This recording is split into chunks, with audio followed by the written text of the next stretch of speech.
the sun takes its flight, 'neath the ravine entangled in slide, two souls in wandering beneath the dim light, led by the shield of their branches. A man and his darker reflection of height, with sorrow and strange, they ran side by side, strolling with paleness upon their own mind, fighting their way out of trenches.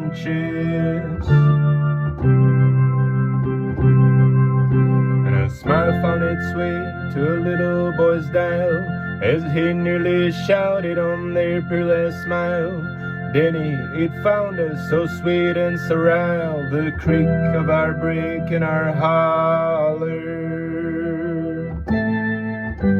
"Oh, what's with the hollering?" his partner replied. "I find no rejoice in our road far from mild. You never was brighter than one snotty child, yet I had a share of $1.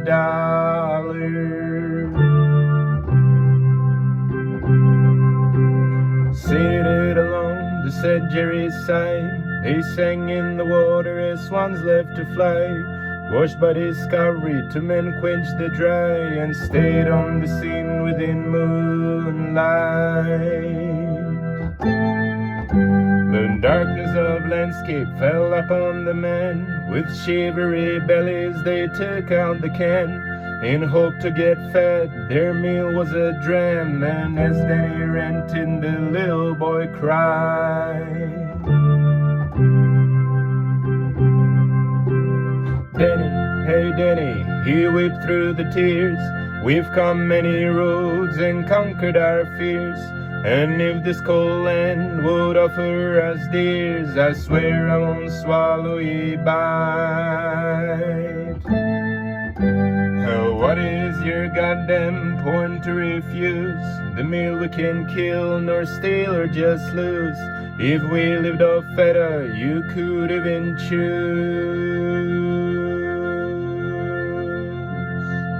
But I'd leave it for you," he softly replied. They slept on the carpets knitted by the leaf.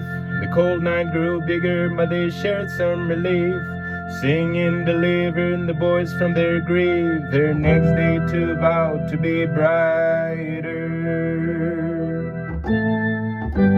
Before they fell sleeping, Big Danny did say, "If God forbid our plans there to go astray, you must flee this way, hide beneath the bay. I beg you just keep this reminder."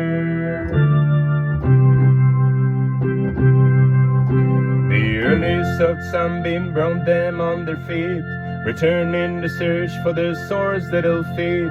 They stranded much further beneath melting heat, till stumbling upon darkened farmyard. And the host of the ranch greeted men with his grin, showing no stands of a humane regime. He showed them the light, then later turned dim, and weighed in their ties as a reward.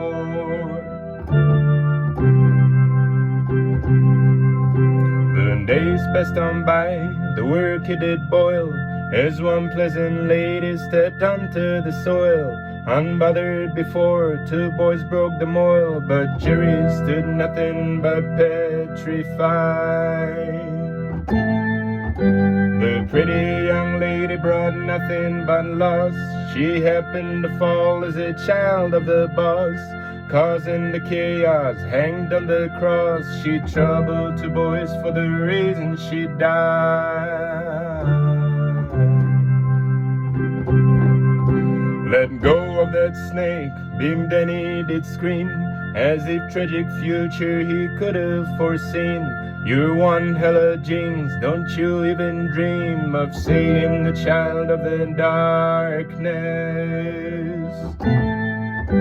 But Danny, he whispered with his wetted eyes, I did no one harm except one little mice. If you wish I should stay away from her ties, just tell me without your means darkness.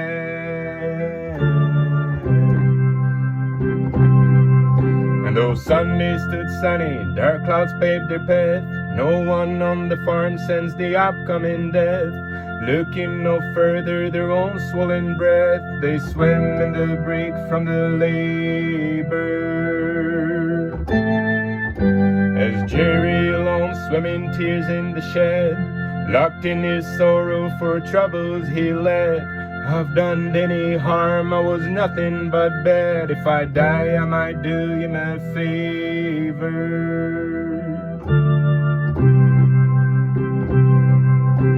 Shook by the sound of the creak of the door, the core of his lust shared the very same floor. With longing for her, he knew what he swore. He left her without any greeting. Oh, what has combined you so mean and so blue? She gallantly spoke with a tempting review. Well, I promised Denny I cannot talk to you, and in fact we should not have this meeting.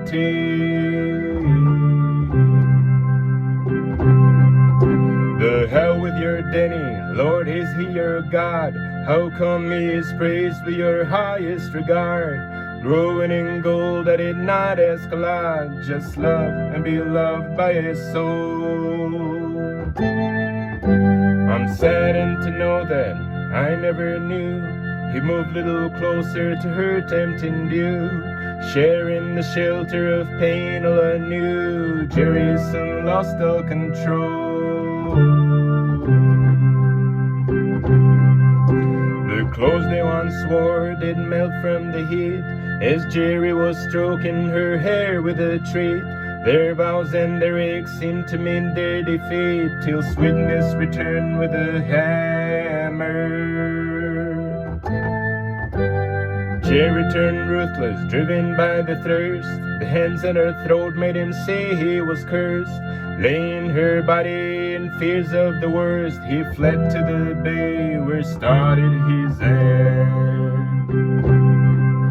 Well, he came to the bay, overwhelmed with regret. I've done a bad thing, I know he'll be mad. All that I'm good for is make him upset, he mumbled beneath the ravine. Through watery eyes, longing to be dead, poor Jerry saw his guardian silhouette.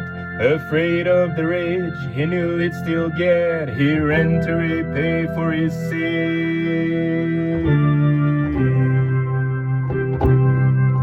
And embraced by the strength of Jerry's despair, they fell on the land full of grass that was bare. Then he was calm as the leaves on his hair, and his voice got remarkably deeper. I am not upset, and you've done what you've done. Tomorrow we out again, back on the run. Wipe up your red eyes, rise up from the lawn. Let's settle by the coast of the river. With a half-relieved guilt, Jerry sat by the tree. Hey Denny, tell me of how things gonna be.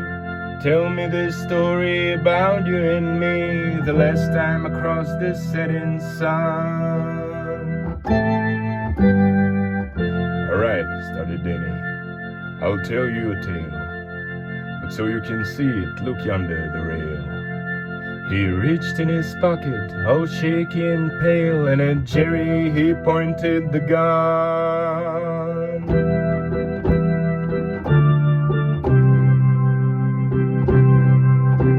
Smilingly watching the sun coming down, the sound of the horses was coming around.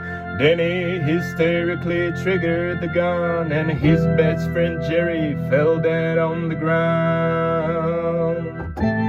The smile could be seen on his lifeless face, all broken and wounded he passed with a grace.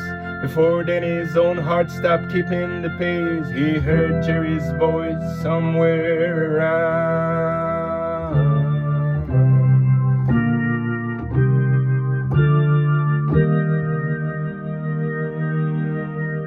Denny, hey Denny, the best of all peers, we've come many roads and conquered our fears.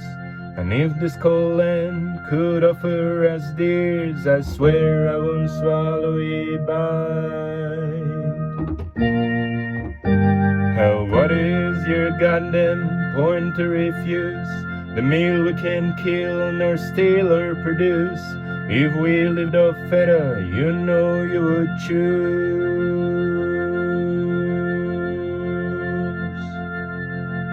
Yes, but I'd leave it for you, he softly replied. I'd leave it for you, he softly replied.